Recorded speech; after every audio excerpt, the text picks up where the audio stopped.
Bueno, entonces, si les parece, hacemos una, no sé si ustedes tienen sus apuntes, acá los chicos y las chicas sí tienen sus apuntes que veo. Em, si tienen sus apuntes y reconstruimos un poquito el texto de la clase pasada. Primero entonces les pregunto, recuerdan que habíamos comenzado diciendo cuál era el tema central de un poco todo el texto de Freud. Nosotros solamente tenemos el capítulo 2. ¿Recuerdan cuál era ese tema central? Sí, ¿Alguien lo puede decir? era el irreductible antagonismo entre las exigencias pulsionales y las restricciones impuestas por la cultura. Muy bien, Tomás. Tomás que nos había ayudado escribiendo en el chat esta afirmación, ¿no? Y ahora quedaría preguntarles, bueno, ¿qué se acuerdan de eso? Decir, ¿qué quiso decir Freud con eso que nos leía Tomás?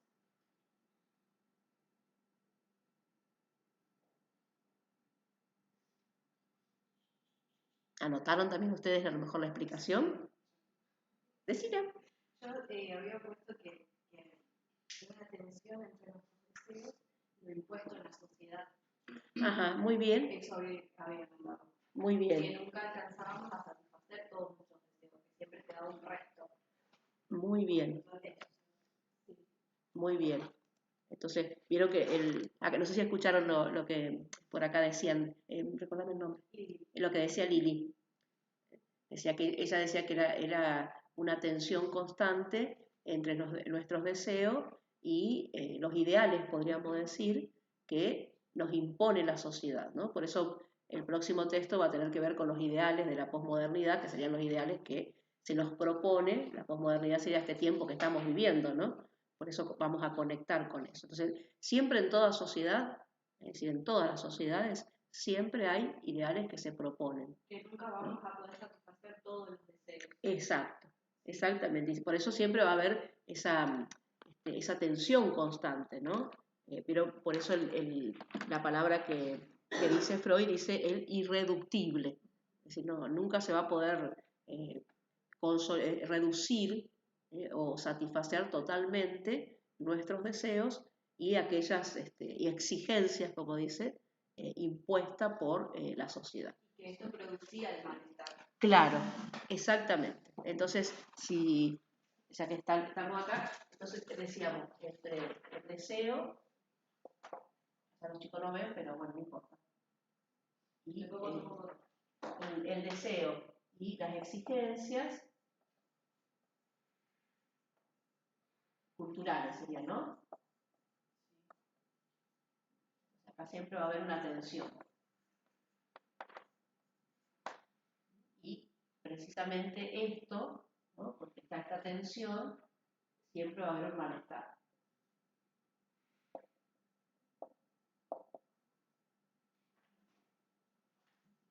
Constantemente va a haber un malestar, ¿no? Es decir, que nunca vamos a estar plenamente felices, podríamos decir, en nuestra existencia, ¿no? Es decir, vamos a tener momentos de felicidad. ¿Se acuerdan que también Freud decía que la felicidad en el ser humano es por contraste, ¿no? Porque siempre va a haber momentos que estamos mejores y nos vamos a sentir mayor felicidad o mayor bienestar y momentos a lo mejor de displacer y constantemente ese contraste, ¿no? O, como les decía yo, seguro que le ponía el ejemplo del fin de semana. Por ahí esperamos el fin de semana porque es un momento en el cual habitualmente, ¿no? Hay gente que trabaja también el fin de semana, pero habitualmente tenemos esas desobligaciones que a lo mejor nos permite dormir un poquito más a la mañana temprano o no hacer nada, por ahí estar y decir, bueno, no hago nada, estoy ahí sentada al sol el día que, o nos quedamos un rato más en la cama, o tomamos a lo mejor algo mucho más tranquilo porque no tenemos que salir. Exacto, y eso vieron que lo disfrutamos mucho, ¿no? De decir, bueno, qué placentero esto, de a lo mejor saber que no tengo que salir apurada, que no tengo horarios, etcétera. Los sábados de la mañana, sobre todo, es lindo porque uno sabe que puede dormir un poquito más. Claro, exacto. Ya el viernes, vieron que generalmente uno dice el viernes y el cuerpo lo sabe, como a veces dicen ustedes, los jóvenes, porque bueno, de alguna forma uno imagina que al otro día ya va a tener algunas cuestiones más placenteras, ¿no? Aun cuando el trabajo que uno haga le guste, porque no estamos diciendo por ahí que a lo mejor durante la semana la pasamos mal, porque por ahí puede ser que hagamos cosas que nos dan placer también, pero no es lo mismo que esos momentos más desobligados, se podría decir, ¿no? Entonces, por eso la felicidad es por contraste, ¿no? En la medida que siempre van apareciendo sensaciones más placenteras cuando venimos a lo mejor de algo que nos implica mayor responsabilidad, mayores obligaciones, etc. Entonces, ese sería decíamos, el tema principal, ¿no? Y después, otra de las cosas que también pusimos en juego en la clase pasada es el concepto de cultura de Freud, ¿no? Porque como hablamos de malestar en la cultura, pusimos también el concepto de cultura. ¿Recuerdan cuál era ese concepto de cultura?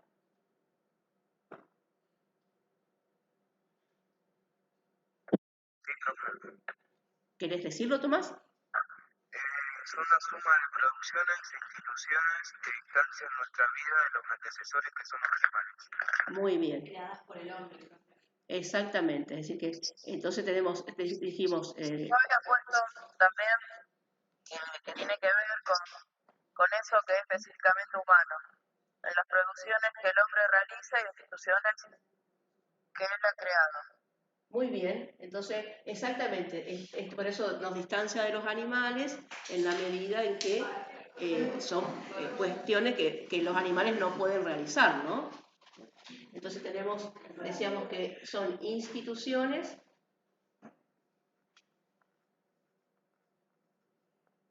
y también dijimos que son producciones.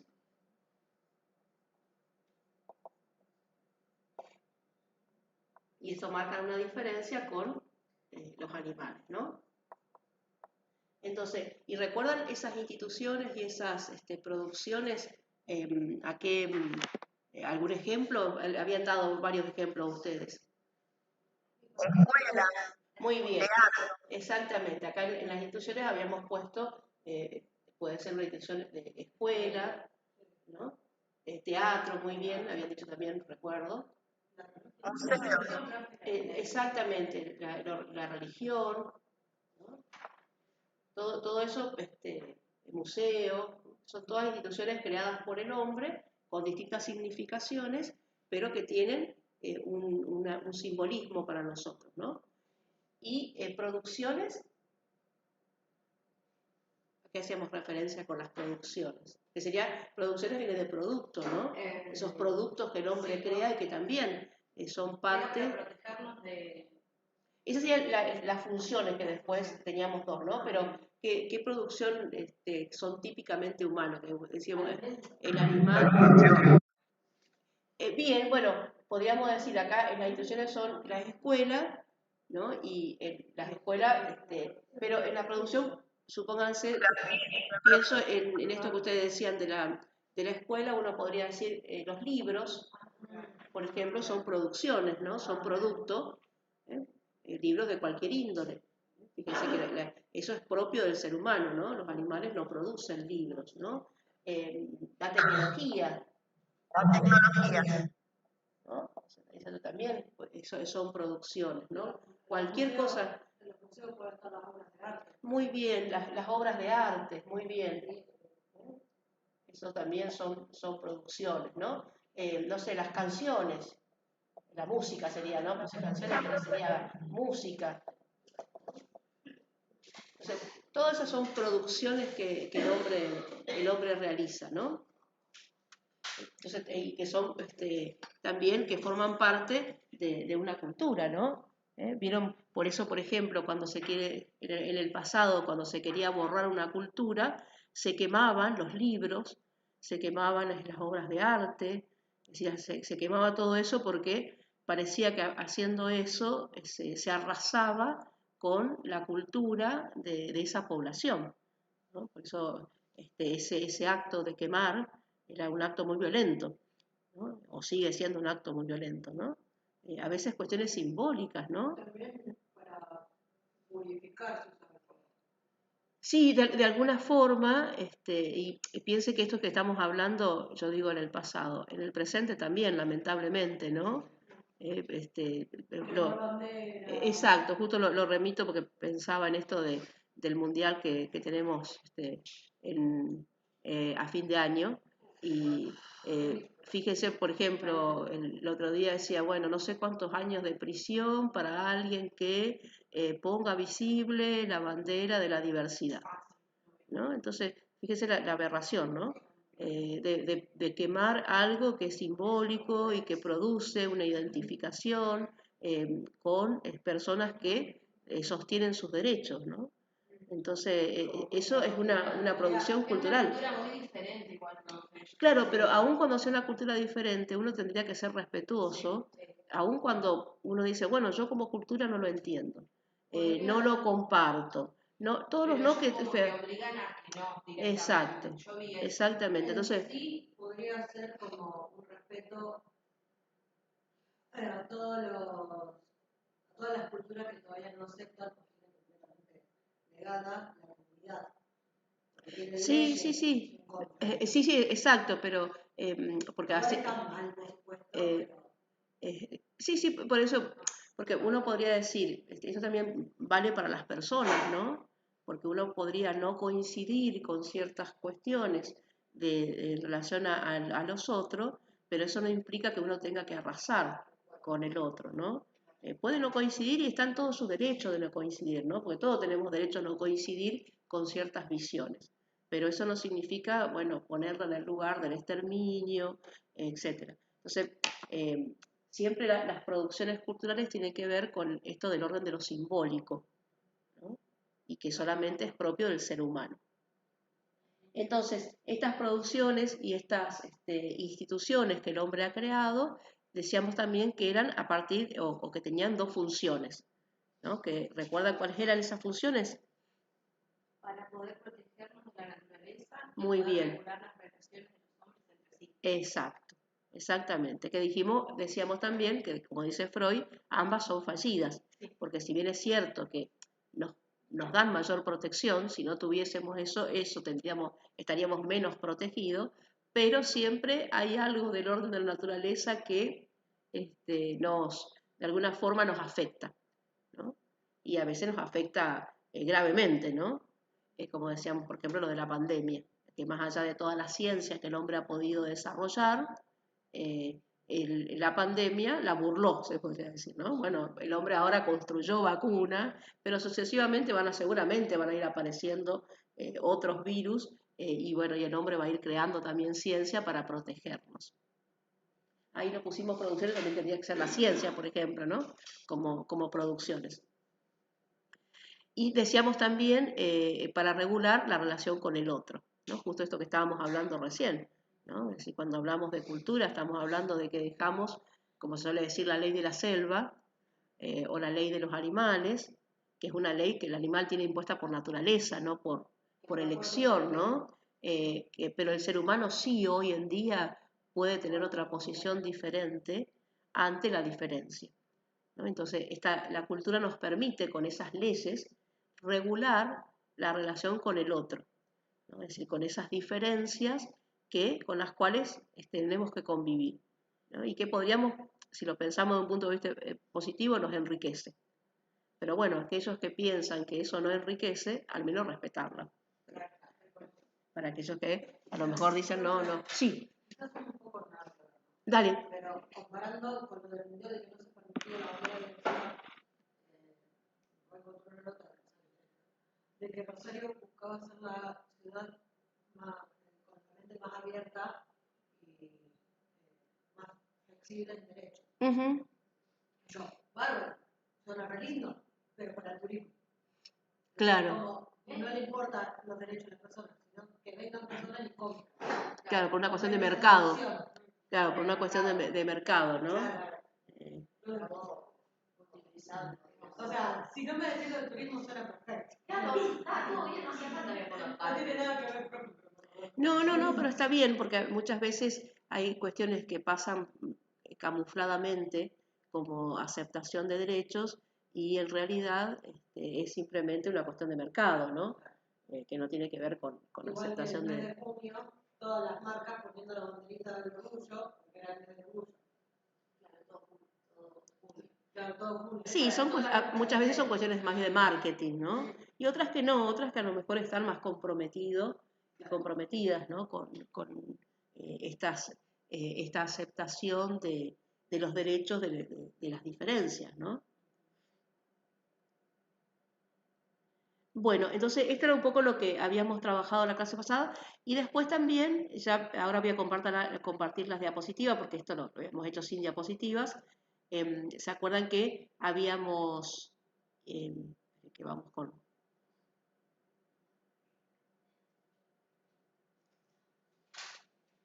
Y ahora conectamos entonces con lo de hoy.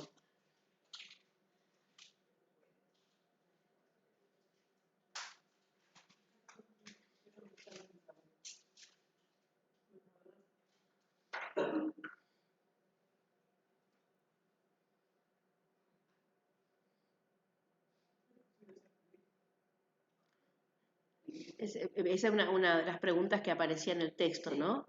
Si es posible ser feliz, si hay modos de ser felices, ¿no? Y recuerdan que una de las, empezaba Freud diciendo, bueno, que la vida de alguna forma nos es impuesta en forma gravosa, decía, ¿no? Es decir, como dolorosa. Y entonces para poder de soportar o sobrellevar esos malestares que son propias de la cultura, el hombre va tomando como ciertos atajos o calmantes o quitapena, decía Freud. Y no lo voy a volver a explicar porque ya lo dijimos, pero los enuncio nada más, entre las cuales estaban las distracciones, ¿no? Las satisfacciones sustitutas y las sustancias embriagadoras. Las mencionaba él. Y cuando pensaba en la felicidad, porque también a lo largo de la historia yo les decía, y si uno mira en los filósofos y en científicos, definen la felicidad de distintos modos. Freud la traía desde la cuestión de que la felicidad tendría que ver con un deseo en que haya ausencia de dolor y displacer y que haya una vivencia de placer. Así que el hombre es feliz, diría Freud, cuando logra en esa búsqueda del placer poder satisfacer. Y a su vez, cuando está viviendo esa situación placentera, hay ausencia de dolor y displacer. Entonces, cada vez que hay dolor y displacer, la felicidad no está presente y viceversa. Y como decíamos esto, bueno, no puede ser constante, ¿no? Porque siempre la vida está mechada de dolor y de placeres, ¿no? Está siempre mechada ahí, ¿no? Dolor y placer están juntas. Así como ustedes cuando tienen que rendir un examen le da cierto displacer y después se ponen contentos cuando salen bien, por ejemplo, ¿no? Podríamos decir que se mecha entre esa cuestión del malestar que supone todo aprendizaje, porque hay que hacer esfuerzo, etc. Pero, bueno, si viene la nota buena, bienvenida sea y uno se siente bien. Entonces dice, valió la pena el esfuerzo, ¿no? ¿Cómo decía? Sí, lo traje. Entonces, después también Freud decía que había 3 lugares del cual venían los sufrimientos, ¿no? El cuerpo propio, el mundo externo y los vínculos con los seres humanos, ¿no? Cuerpo propio, ejemplo, enfermedades; mundo externo, cualquiera de las situaciones en las cuales se nos impide, la realidad nos impide la satisfacción de algún tipo de placer; y el vínculo con los otros seres humanos, que Freud decía que era quizás el que más nos hacía sufrir, ¿no? Que tenía que ver con los malentendidos, lo difícil que significa la convivencia, los conflictos, los malestares, las pérdidas, etc., ¿no? Entonces, de esas 3 fuentes. Y ante esas 3 fuentes de sufrimiento, Freud hablaba también que el ser humano fue construyendo algunos caminos, la palabra método significa camino, algunos caminos para alejar al sufrimiento. Y entre ellos, bueno, estaba la soledad, que hacía referencia a cuando por ahí hay ciertos malentendidos, a veces preferimos estar solos para evitar los encuentros o los desencuentros; someter a la naturaleza, ¿no? Por ejemplo, a partir de la ciencia, la tecnología; y después decía, bueno, la intoxicación, que estaba en referencia a muchas veces el exceso de alguna bebida o comida también podría ser, ¿no? Que alguna sustancia, dice, pero también podría ser, vieron que hay gente que por ahí dice, bueno, estoy angustiada y como. Sí. Entonces, y a veces come de más, y en ese comer de más después... Sobre todo cuando hay época de exámenes, bueno, a mí me da por comer muchas cosas dulces. Claro, y que probablemente porque te gusta, Sí. porque generalmente es como el contraste que decíamos, ante la angustia uno busca algo placentero para disminuir la angustia que siente, aunque sea pasajera, ¿no? Pero produce eso. Creo que habíamos llegado hasta ahí la clase pasada, ¿no es cierto? Habíamos llegado hasta ahí. Entonces, no sé si los que tienen por ahí el texto a la mano,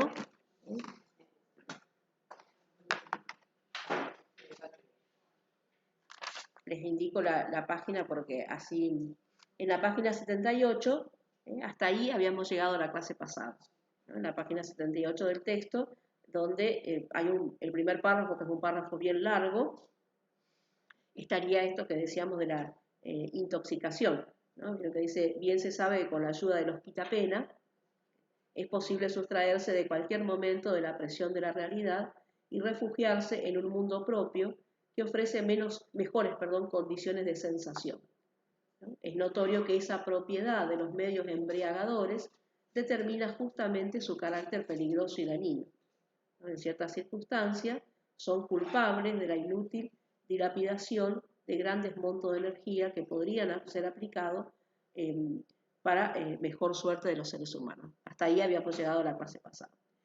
En lo que sigue del texto, lo que hace Freud es también indagar en otros métodos que nosotros utilizamos para hacer la vida un poco más placentera, ¿no? Y ahí menciona, como ustedes ven en la diapositiva, 4 métodos. Vamos a ir viendo cada uno de ellas, ¿no?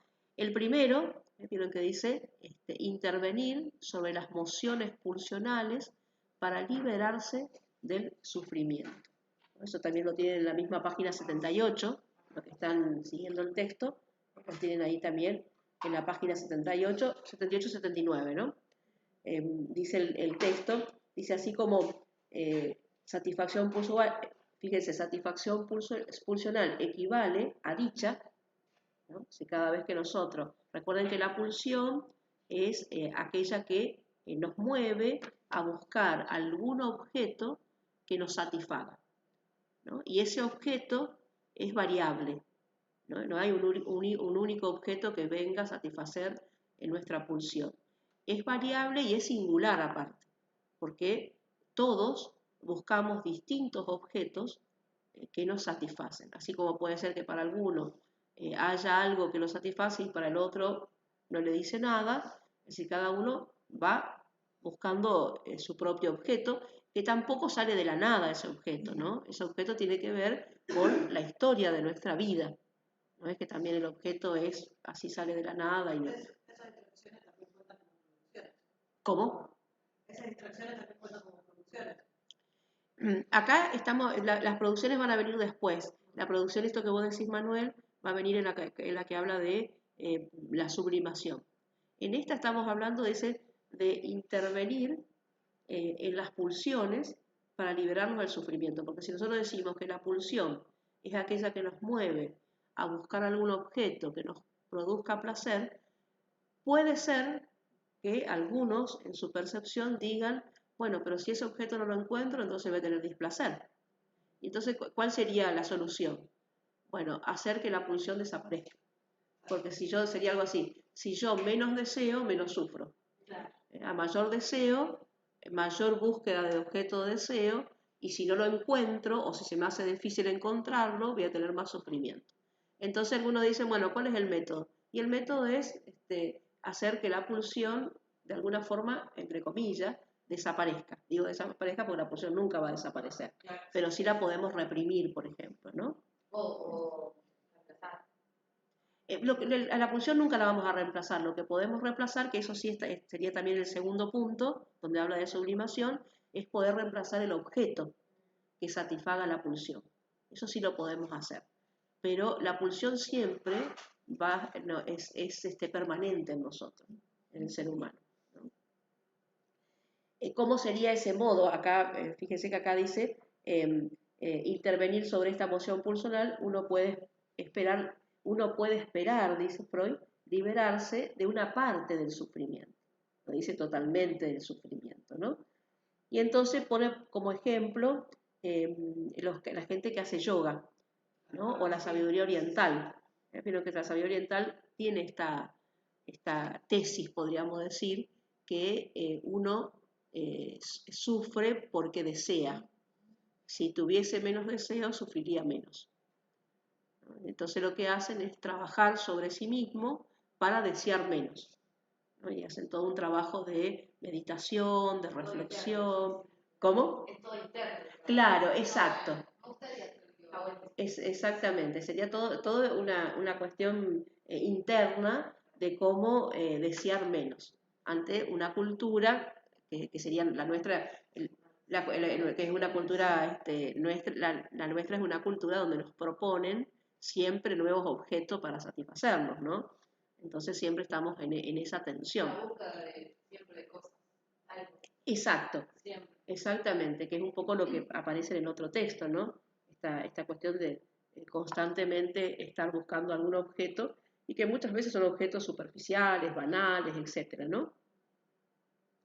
Entonces dice, esa sería una de los modos, ¿no? Dice, si se lo consigue, dice Freud, entonces se ha resignado toda otra actividad, se ha sacrificado la vida para recuperar por otro camino solo la dicha del sosiego. Que acá lo que Freud está diciendo es, bueno, sí, esa quietud muchas veces implica también que se nos va lo interesante de la vida, ¿no? Cuando eso aparece también como una cuestión totalmente excesiva. Pero bueno, son elecciones que se van haciendo en la vida, ¿no? Antiguamente, en la Edad Media y eso, había gente que se retiraba, ¿no? A una eremita y vivía toda su vida ahí, meditando, reflexionando, estaba toda su vida ahí, ¿no? Y eso lo tenía en una posición, en teoría, de bienestar, ¿no? ¿Qué decían? Ah, pensé que estaban pensando en irse a la eremita. Hay como otras culturas, por ejemplo, lo que es India, hay como Sí, así, exacto, sí. a las montañas, están mucho tiempo. Exactamente. Sí, acá en Occidente nosotros tenemos también, pero son más de índole religioso. Vieron que hay gente a lo mejor...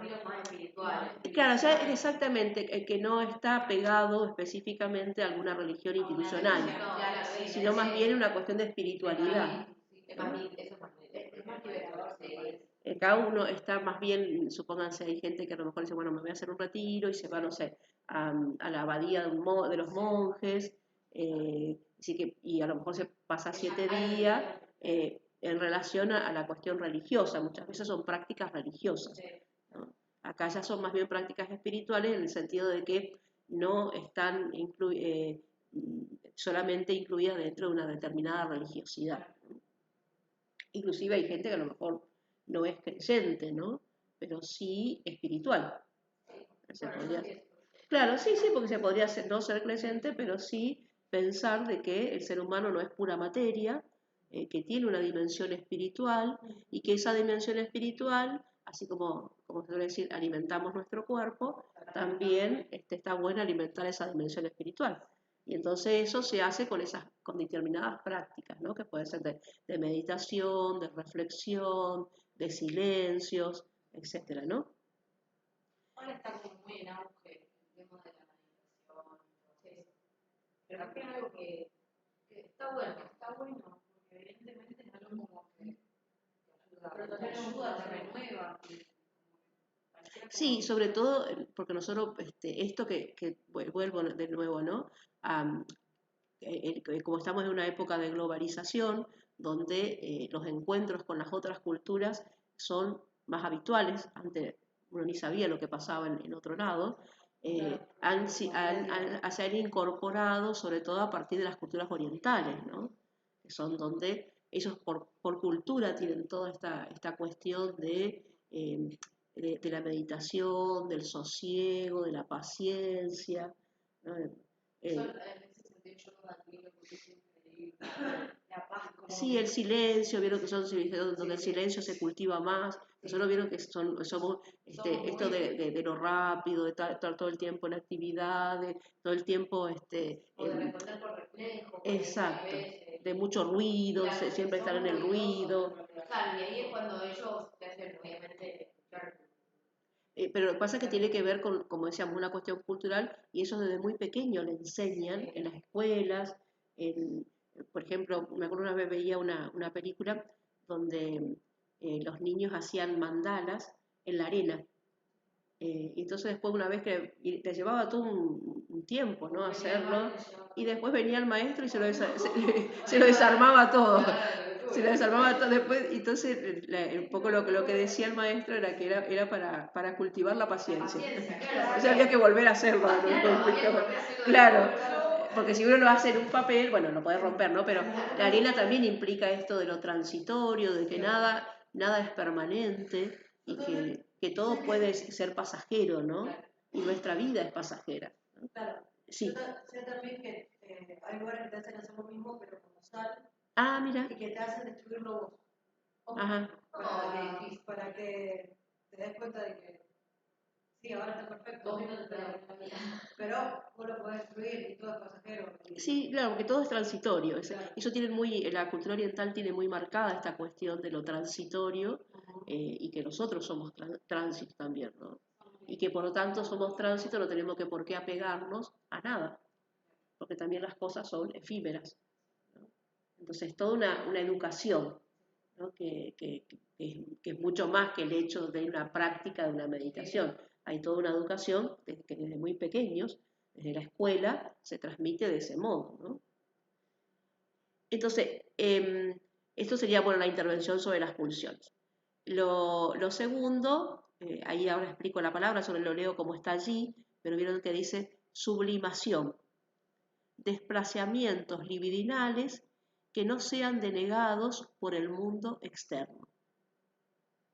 La palabra sublimación, en el caso del psicoanálisis, ¿no? Porque esta viene de la química esta palabra, pero en el caso del psicoanálisis tiene que ver con esto que decía por ahí Sofi hoy, con el desplazamiento, con el hecho de, lo pongo desde otro lugar, nosotros decíamos tenemos estas mociones pulsionales en las cuales buscamos algún objeto que satisfaga esa pulsión.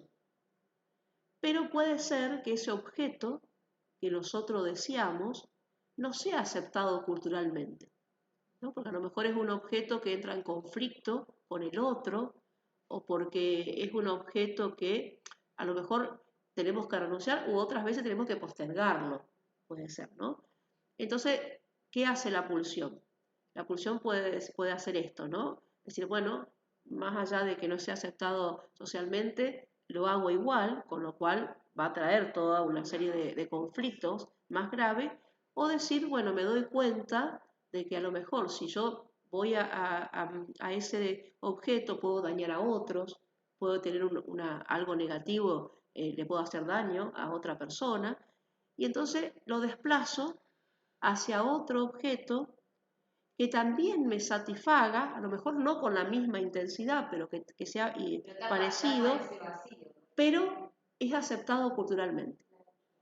Es decir, que por eso dice, fíjense, desplazamiento libidinal, recuerden que la libido es la energía con la cual se mueve la pulsión, por decirlo de alguna forma, ¿no?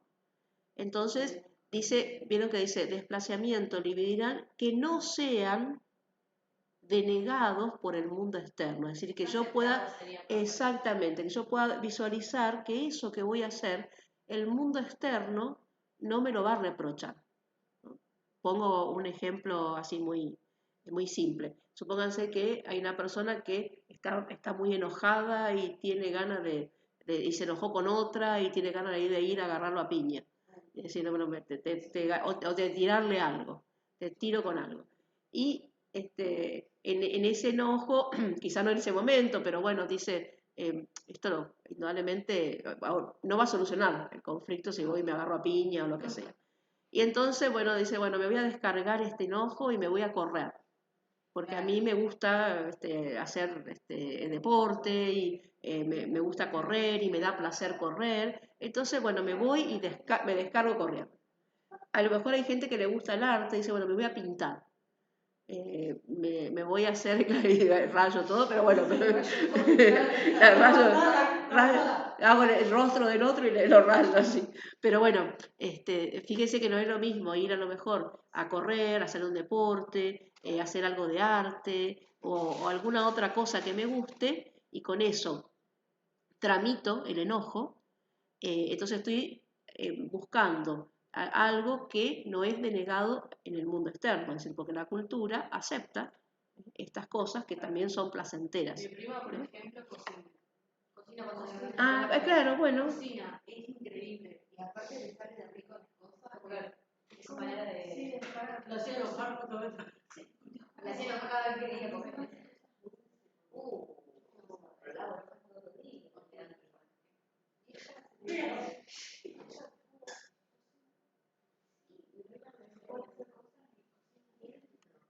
Entonces, pero bueno, cada uno sabe, a lo mejor puede buscar de qué manera, bueno, inclusive... Yo, por ejemplo, bueno, me voy a Claro, por eso digo, cada uno va buscando eso que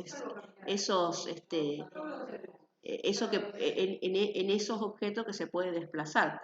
Inclusive Freud decía que en realidad toda nuestra cultura es una construcción a partir de la sublimación. Así que todas las obras de arte, todo lo que nosotros es un modo de cambiar de meta de la pulsión, ¿no?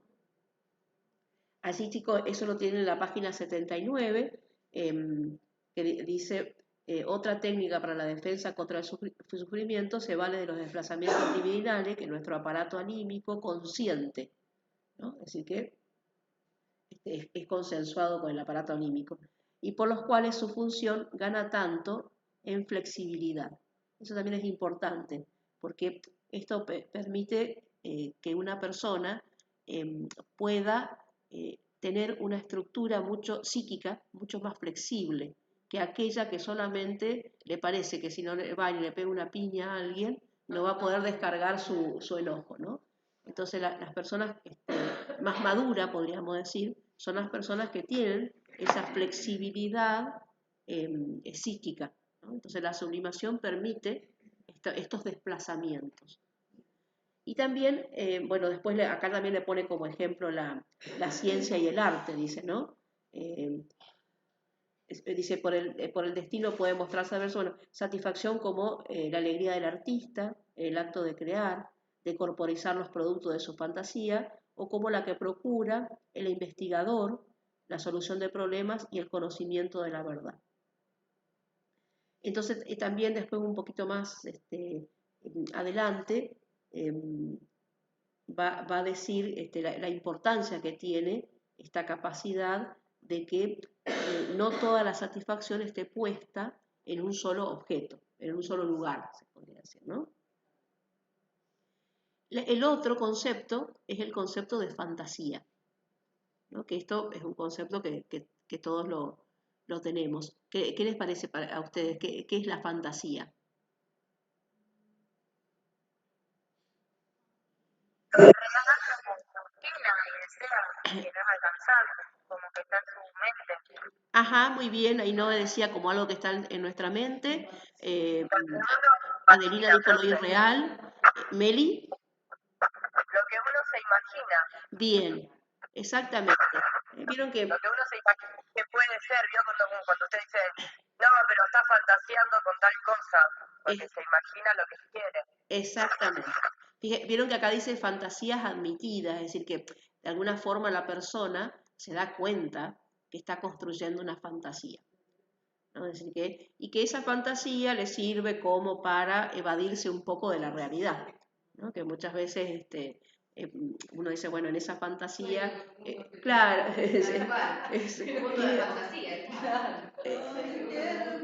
sí, en realidad todos, vieron que la fantasía es propia del niño, ¿no? Porque el niño cuando juega, construye un mundo de fantasía.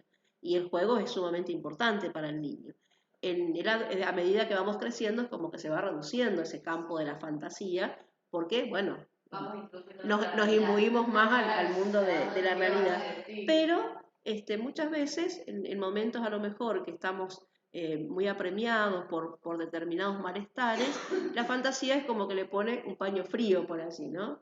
Entonces, por ahí uno idea a lo mejor algo que le gustaría, que a lo mejor después en algún momento se hace realidad, ¿no? Por supuesto, no en forma milagrosa, se hace realidad si uno pone... claro, supónganse que a lo mejor ustedes en algún momento que están muy atareados con tantos exámenes, tienen la fantasía, mira cuando me reciba, lo que voy a hacer, a lo mejor tienen hacen una fantasía de lo que va a suceder, ¿no? Y está bueno porque, bueno, en algún momento eso va a ser realidad en la medida, por supuesto, que ustedes vayan haciendo cosas para que se haga realidad. Después de la realidad y la fantasía siempre hay diferencias, ¿no? En toda la teoría que ustedes aprenden, sobre todo en las materias específicas, después cuando vayan al campo, ciertamente... no siempre se aplica. No siempre, y siempre quedan como en el horizonte, pero está interesante tenerlas, porque uno tiene como una meta hacia lo cual quisiera que eso suceda, ¿no? Pero entonces acá Freud decía, estas fantasías admitidas, esto lo tiene en la página 80, dice,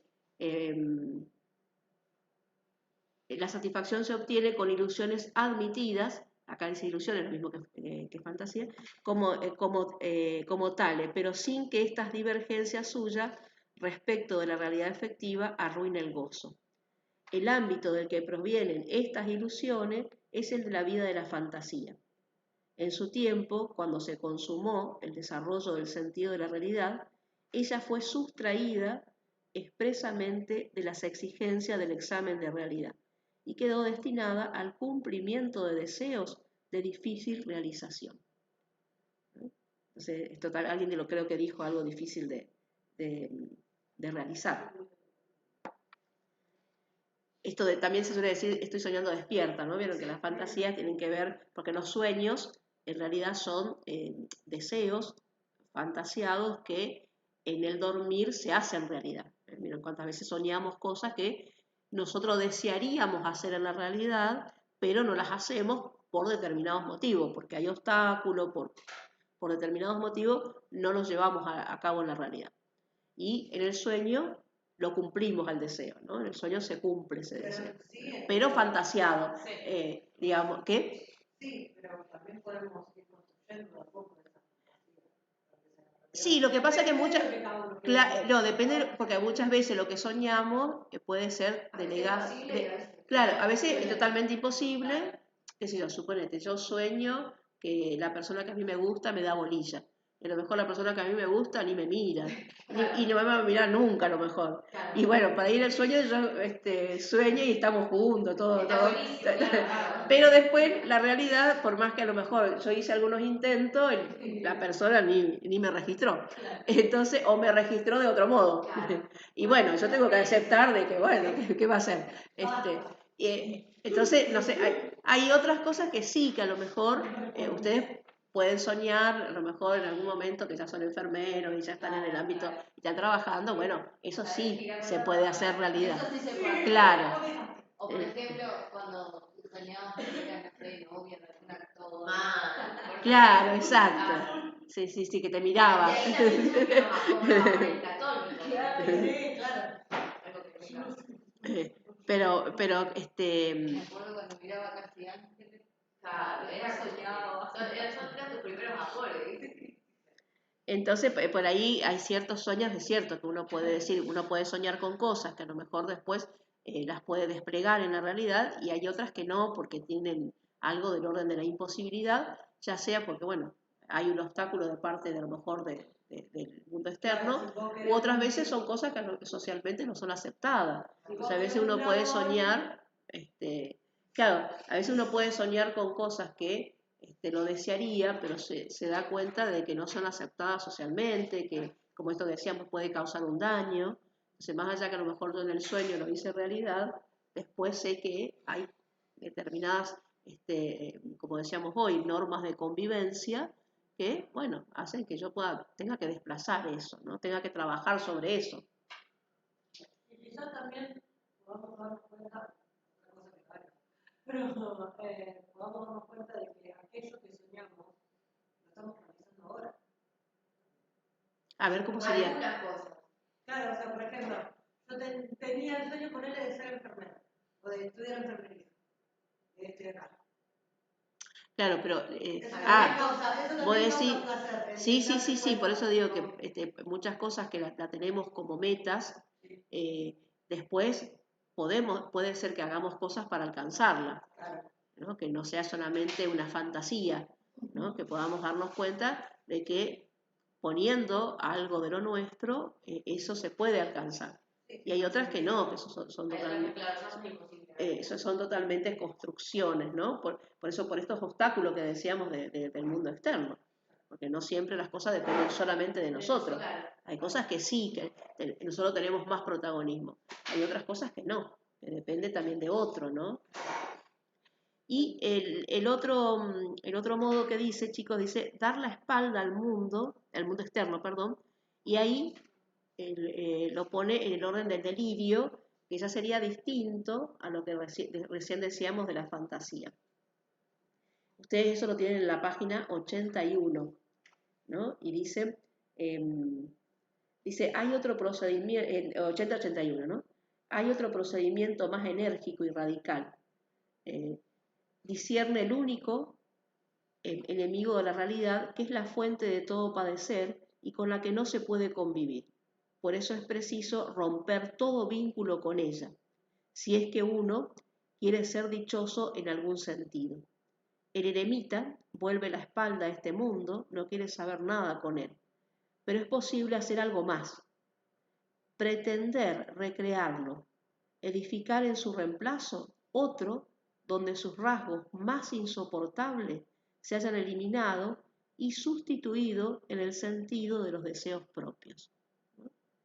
Entonces, acá en este último pedacito, porque dice el eremita, es aquel que se va y le vuelve la espalda a la realidad, ¿no? Me voy solo, no tengo problema con nadie, etc., ¿no? Pero el que delira, dice, en el delirio es una construcción imaginaria con la cual suple lo insoportable de la realidad.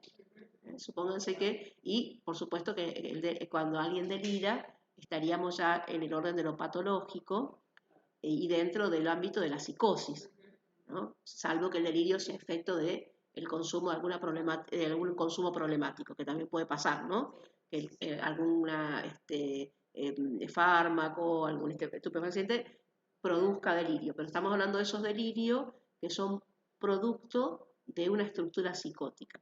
Como no aceptar la realidad y querer vivir en ese mundo. Exacto, es decir, el mundo externo se hace totalmente insoportable y entonces se construye en ese delirio lo que uno desea. Como una realidad paralela. Claro, supónganse Claro. alguien que dice, Vive no sé, su mundo, sí. yo soy Napoleón, Claro. ¿no? Y vieron que cuando se hacen delirios de grandeza no se eligen a cualquiera. No. Se eligen a personas muy conocidas porque en realidad es el delirio de esa persona que no soporta a lo mejor que no poder ser alguien importante.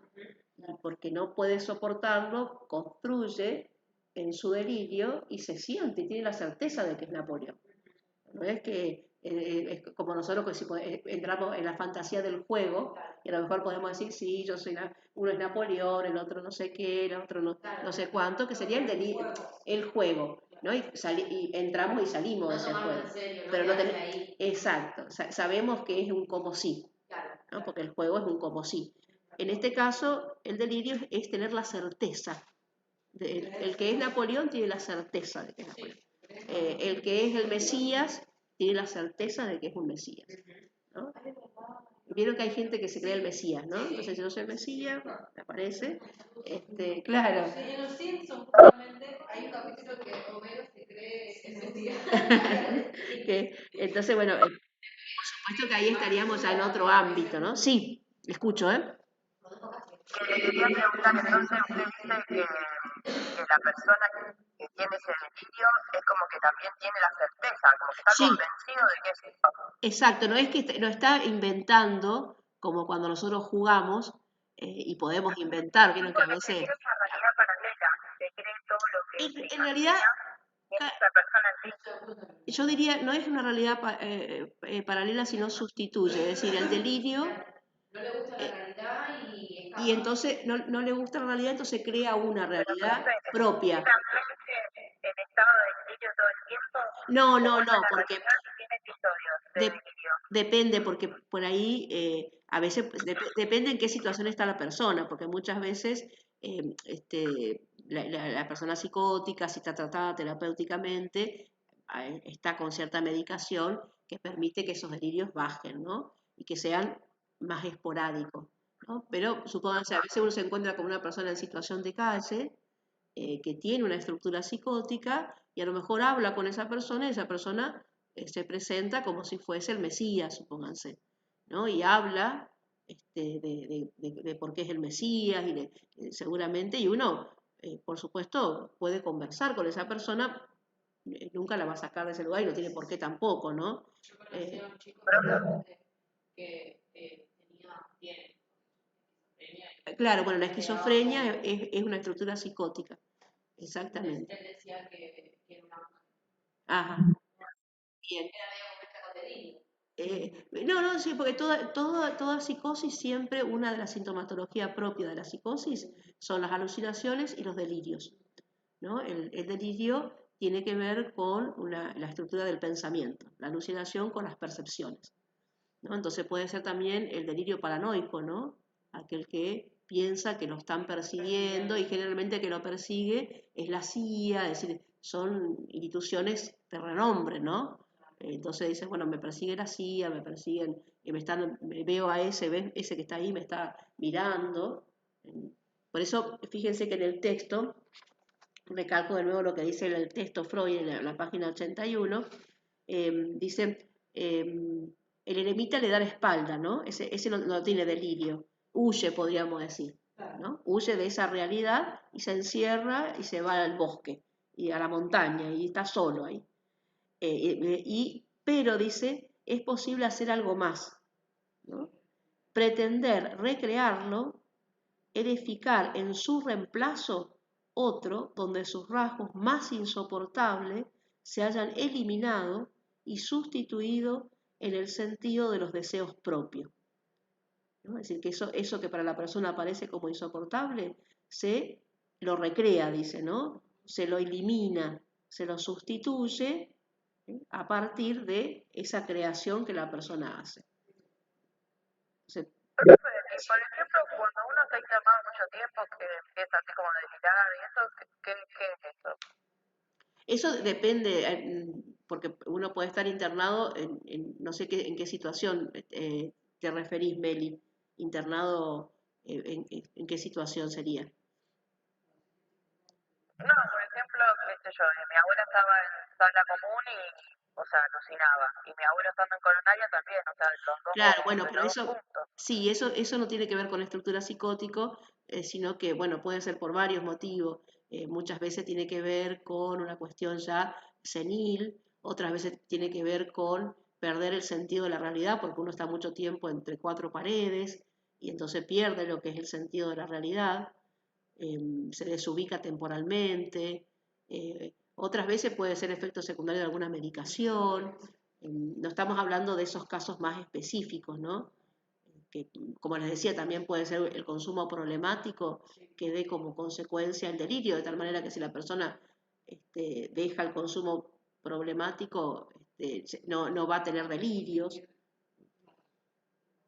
Acá Freud lo... Como que no lo centraba en esto, pero como que no sabía a qué iba basado, digamos. Claro, acá Entonces está, tenía la duda esa. claro, acá está más bien, está diciendo que, acuérdense que estamos diciendo de que está pensando Freud en cuáles son los métodos que se utilizan para poder hacer más soportable lo insoportable, ¿no? Sería algo así.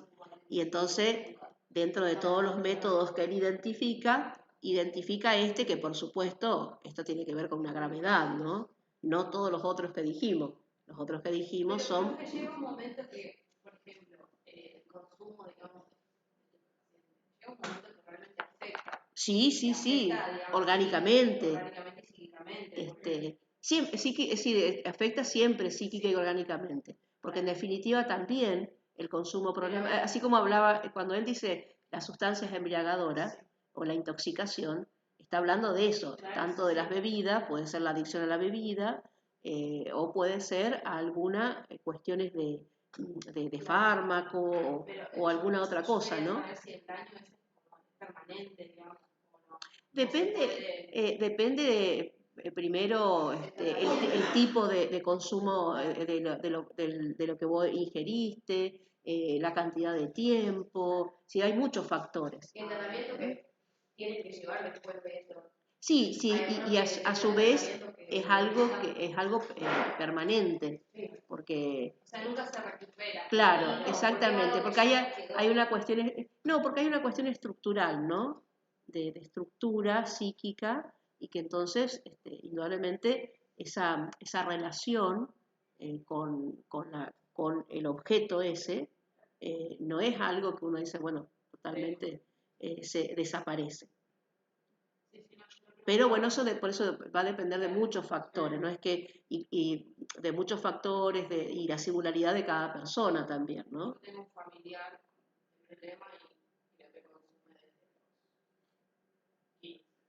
Claro, Tiene casi 40 y sí, sí, y es muy difícil, ya creo que, como que por eso preguntaba, la mujer como que ya como que está dañada, digamos. indudablemente que a mayor cantidad de Sí, consumo, tiempo. inclusive vieron que también para que los efectos tiene que ser, cada vez se va también aumentando Sí. la cantidad de lo que se consume. Ya, Supónganse la persona que, que, que toma bebida, es decir, a lo mejor en algún momento era, no sé, dos botellas de algo y después van a ser 3, y después van a ser 4 y así sucesivamente, ¿no? cada vez va a haber más insatisfacción. O la tolerancia es como que aumenta, ¿no? Tolerancia aumenta, por lo tanto el efecto se va más rápido y por lo tanto la realidad emerge de nuevo como insoportable. Y por eso decía pues esta cuestión de interesante de las personas que tienen una escritura más flexible, que pueden de alguna forma, ante lo doloroso del mundo externo, encontrar, moverse más rápidamente y poder pensar en distintos objetos que pueden sustituir, ¿no?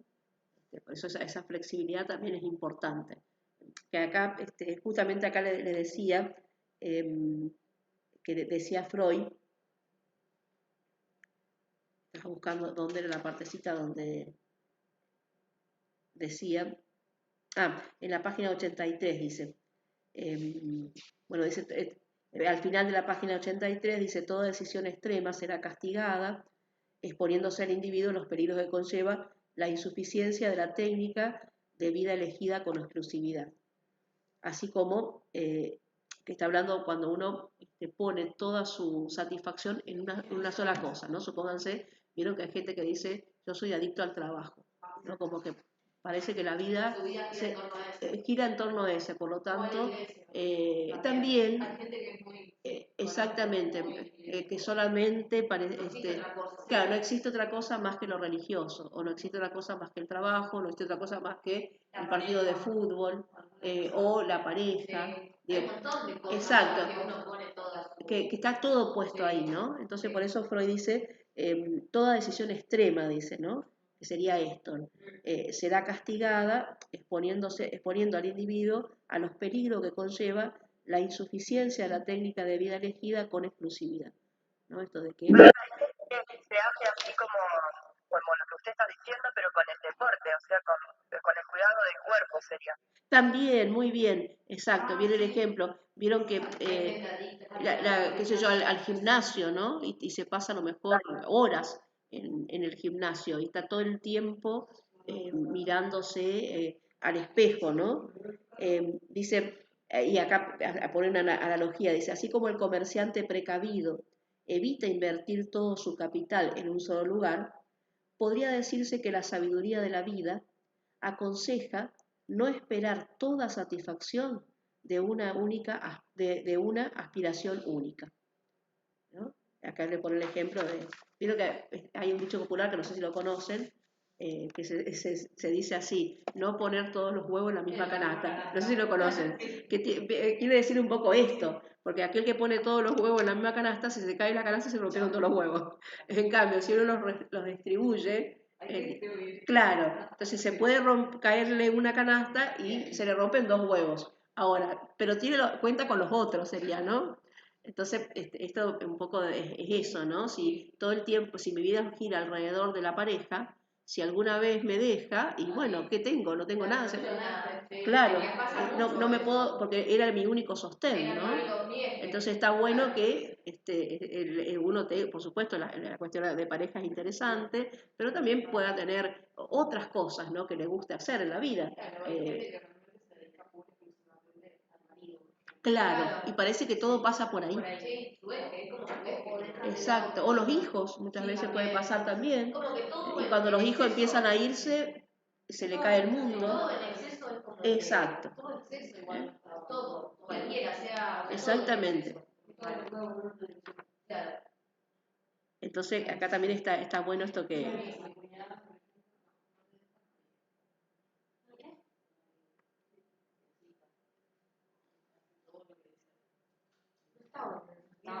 Indudablemente, ¿no? Y también Freud le da, dentro de los métodos, privilegia, estábamos hablando recién de esto, pero en forma distinta, por supuesto, él dice que quizás uno de los métodos más interesantes es el hecho de establecer algún vínculo con otros, ¿no? El amor, dice él, ¿no? Que acá no hablamos solamente del amor de pareja, también la amistad, Sí, hay un montón de exactamente, de todo lo que supone. Aún, dice Freud, esto está espere que digo, la página 82.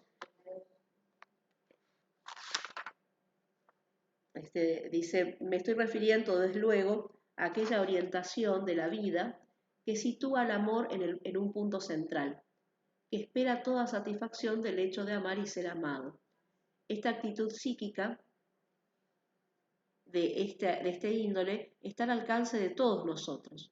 Una de las formas de manifestación del amor, el amor sexual, nos ha procurado la experiencia más intensa, de sensación placentera, avasalladora, dándonos así el arquetipo para nuestra aspiración a la dicha. Nada más natural que obstinarnos en busca de la dicha por el mismo camino siguiendo el cual una vez lo hemos hallado. Y después dice, el lado débil de esta técnica, digamos, de este método, es que indudablemente por ahí ningún vínculo es eterno, ¿no? Algunos pueden serlo más que otros. Entonces dice, nunca estamos menos protegidos contra las cuitas significa desgracia, que cuando amamos. Nunca más desdichado y desvalido que cuando hemos perdido el objeto amado o a su amor. Pero la técnica de vida fundada en el valor de la felicidad del amor no se agota con esto. Queda aún mucho, bueno, después dice que queda mucho por decir, ¿no? Así que vuelve a decir, así como decía en la cultura, vuelve a decir, bueno, que es una de las, quizás de las cosas más interesantes, ¿no? El amor, porque en definitiva lo que nos sostiene en la vida es el amor. Es eso lo que todos buscamos, amar y ser amados, ¿no? Y cuando demandamos siempre, toda demanda es una demanda de amor. Vieron claro, porque si no lo demandamos es porque no nos interesa. Claro, que vieron que muchas veces la demanda, qué sé yo, que hace alguien que dice, bueno, te escribí un mensaje y no me contestaste. Y a lo mejor no es tanto porque me contestaste o no. La idea es, bueno, si no me contestaste es porque no me tuviste en cuenta, porque esto, en definitiva, cuando le demando al otro que me conteste, le estoy demandando que me mire, que me quiera, ¿no? Que hay algo... O no me escribiste en toda la mañana. Claro, con lo cual advierto también esto, siempre vamos a ser demandados por el otro, desde cualquier lugar, siempre, lo cual eso no significa que tengamos que contestar siempre a esa demanda. Es decir, no significa que tengamos que contestar al otro tal cual como nos demanda, ¿no? A veces podemos decirle que no a una demanda y está bien decirle que no, ¿no? Porque si no también quedamos capturados a la demanda del otro, somos objeto del otro. Claro, exactamente, uno queda capturado al deseo del otro, ¿no? Entonces está bueno escuchar la demanda, pero una vez se tiene que correrse de esa demanda, porque tampoco lo ayuda al otro en eso, claro, ¿no? porque si no vamos a pensar que va a ir siempre por la vida así, demandando y que le van a decir que sí y no. Claro, y a veces no lo deja crecer, supónganse, a veces pasa con los hijos, que a lo mejor vieron que los hijos dicen más ma que pa, generalmente ma, y a lo mejor dice, ma, no encuentro tal cosa. Y a lo mejor la madre se va y lo busca. Y después de determinada edad, bueno, búscalo vos. Porque en algún momento te vas a tener que encontrarlo, ¿no? No, aparte que Si no voy y vas te a lo estar busco, siempre conmigo. claro, si yo te lo busco siempre, nunca vas a... entonces, aunque... y vieron que yo le digo cosas que son pareciera detalles o pavadas, que en realidad son las que construyen. Porque en realidad la vida está hecha de detalles, ¿no? No de grandes cosas. La vida está hecha de los detalles cotidianos que tenemos, ¿no? Sí, Manuel, ibas a decir algo. No, volviendo a lo de hay gente que se siente mal, culpable, que hasta le va a llegar a agarrar ansiedad si no cumple todo lo que le dice el resto. No puede decir que Sí, no. eso sucede habitualmente. Habitualmente digo, no digo que sea como una certeza absoluta, ¿no? Pero por lo general suele suceder que la culpa está en relación a un deseo inconsciente. Es decir, inconscientemente hay algo de no querer quedar expuesta al deseo del otro, digamos, no quedar capturada, mejor dicho, ¿no? Entonces, pero conscientemente se siente culpa, como diciendo, bueno, lo tengo que hacer. Pero en realidad, si uno analiza esa culpa, se va a dar cuenta que viene de lo contrario, sería, ¿no? Claro. De lo contrario. Claro. Exactamente de lo contrario, ¿no? De no quedar Pero capturada. para qué tengo ahí el inconsciente, profe, que es como... Bueno, para eso, indudablemente que hay, para poder darse cuenta de eso, a lo mejor a veces uno se da cuenta solo o sola y otras veces ya es el proceso terapéutico lo que permite descubrir Darte cuenta, eso. claro, porque generalmente hay alguna Sí, conciencia cuando alguien no puede decir que no, claro, ciertamente uno tiene que interrogar por qué no puede decir que no.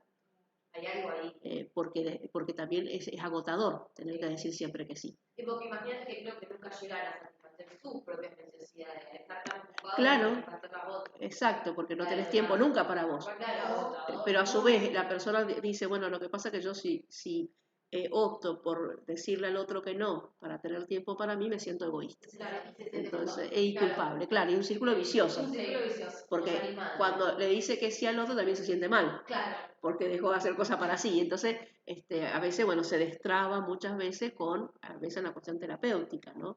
Se puede destrabar eso. ¿Ibas a decir algo, Manuel? No.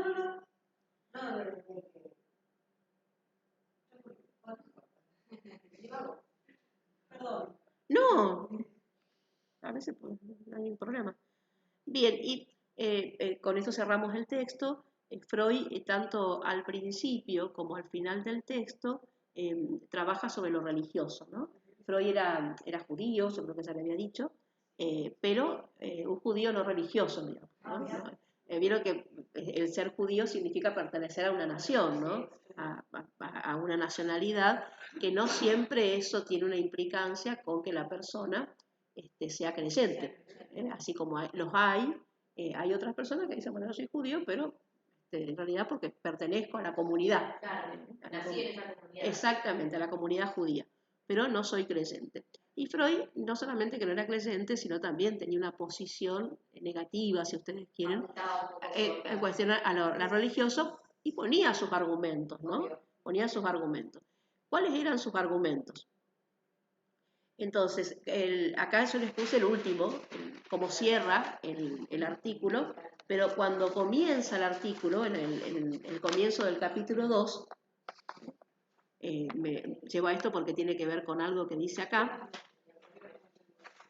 En la página, bien cuando comienza el capítulo, que esperen que estoy mirando qué página, al 74 sería, ¿no? Pero me parece que en mi libro no aparece, sí, acá estaba la página ahí, no la veo.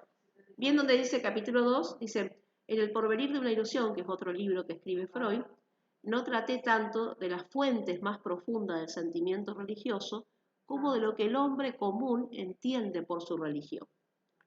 El sistema, entonces dice, bueno, para él, la religión, el hombre común entiende la religión, el sistema de doctrinas y promesas que por un lado le esclarece con envidiable exhaustividad los enigmas de este mundo. Y por otro, le asegura que una cuidadosa providencia vela por su vida y resarcirá todas las frustraciones padecidas en el más acá. Entonces el hombre común no puede representarse esta providencia sino en la persona de un padre de grandiosa envergadura. Solo un padre así puede conocer las necesidades de la criatura, enternecerse con su súplica, aplacarse ante los signos de su arrepentimiento. Todo esto es tan evidentemente infantil, tan ajeno a toda realidad efectiva, que quien profese un credo humanista se dolerá pensando en que la gran mayoría de los mortales nunca podrán elevarse por encima de esta concepción de la vida. Entonces ahí tienen este primer pedacito. ¿Qué es lo que está diciendo Freud? ¿Qué posición tiene, según Freud, aquel que cree? ¿Qué dice? Exactamente, él dice que es una posición infantil. Pasan a ser padres de las personas que van con él. No, él dice que, no padre de la iglesia, sino que él dice que toda persona que es creyente tiene una posición infantil porque busca en la protección de un padre dar cuenta de su sufrimiento, de lo que le pasa, ¿no? Entonces, digamos que no tiene autonomía. Es como un niño que siempre depende del padre. Claro, que tampoco se hace responsable de su acto. No, tampoco. No. Por ejemplo. Sí, exacto. Él dice, vieron que dice, bueno, que muchas veces la religión viene como a dar respuesta a aquellas preguntas que el ser humano, por ser ser humano, se hace y que no le encuentra respuesta, ¿no? Entonces, la religión le viene a decir, supónganse, ante la angustia de la muerte, los religiosos le dicen, bueno, no, pero no importa porque hay otra vida, ¿no?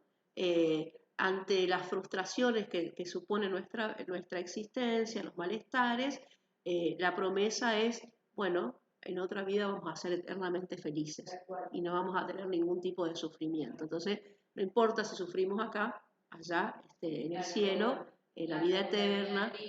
Exacto. Entonces, esta es la visión que tiene Freud, chicos. No digo que sea la certeza, ¿eh? No, pero le estoy explicando tal cual como Freud lo está diciendo, ¿no? Después también yo creo que siempre hay diferencias, que muchas veces también hay posiciones no solo infantiles, sino fanáticas, ¿no? Por eso... ese fanatismo se vuelve como una imposición para el resto. Claro, por eso acá, exacto, esa es la cuestión. Por eso acá él dice que muchas veces se trata de imponer al otro lo que uno cree. Claro. Cuando en realidad, yo siempre digo... como que pasan a obligarte a que... Claro, la religión es una posición singular, personal, y que nunca tiene por qué ser algo que le obligue al otro a tener la misma visión de lo religioso que tiene esa persona, ¿no? Y es del ámbito de lo privado. Claro, pero muchas veces igual como que no acepta. Que bueno, vos pienses diferente a lo que claro, dice la Biblia, por ejemplo. Pero la Biblia, o sea, uno esa, de los primeros mandamientos es no molestar al prójimo. Exacto. Y es una de las cosas que incumplen muchas veces. En el fanatismo, Sí, exactamente. Exactamente. Se pasa a incumplir uno de los primeros mandamientos. Sí, sería en amar al prójimo, porque el amar al prójimo está implicado, al semejante, está implicado, claro, no amarlo con las condiciones que yo le pongo, sino amarlo porque es mi semejante. Claro. Después, y aceptar, exactamente. Más allá de la decisión. Exactamente. Eso supone el amor al prójimo, ¿no? No el hecho de... Claro, no te voy a amar siempre y cuando vos seas igual a yo. Igual a mí. Igual a mí. Eso no sería... No es amar a todos. Claro, exacto.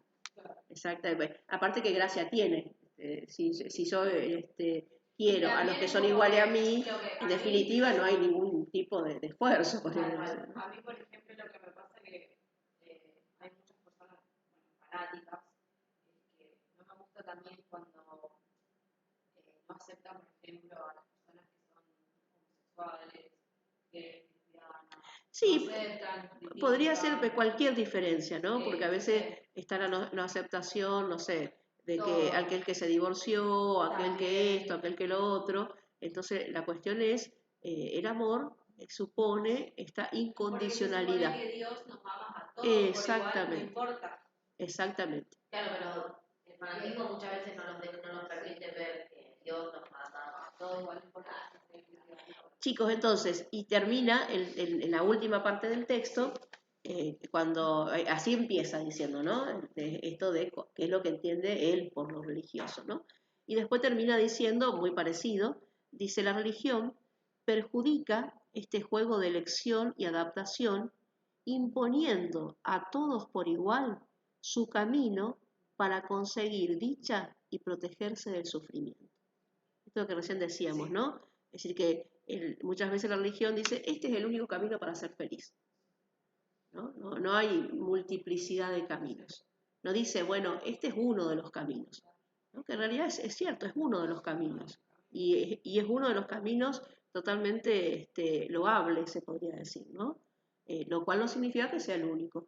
Puede ser que haya personas que sean felices desde otros caminos, que no sea el religioso, y desde otros caminos diversos también, ¿no? Porque sería lo mismo que el artista diga: el único camino para ser feliz es el arte.